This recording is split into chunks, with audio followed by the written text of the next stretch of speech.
também de 2007, no seu álbum ao vivo. Eu e a viola e uma eterna canção. Essa canção, composta por Rick e Alexandre, estourou, fez um grande sucesso na música sertaneja e um diferencial na carreira do cantor Eduardo Costa. Uma canção de grande repercussão que já se tornou um clássico da música sertaneja, cantada por muitos cantores, muitas duplas.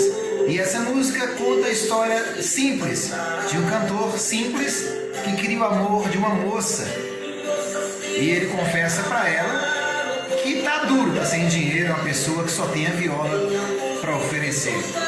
Esta canção rendeu a Eduardo Costa um grande posto no meio da música sertaneja, uma das canções que revelou o cantor Eduardo Costa para o Brasil. Nesse álbum também havia outras canções como A Primeira Vez Que Eu Te Vi, A Saideira e entre outras canções. Um álbum que foi gravado aí no ano de 2007 e responsável também pela ascensão do cantor Eduardo Costa em meio à canção e à música sertaneja.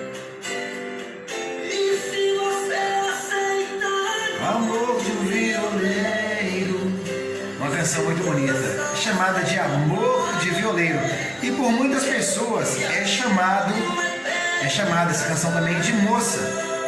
Para os que tocam em bares, os cantores da noite, as pessoas pedem muito: toca a música aí, Moça, Amor de Violeiro.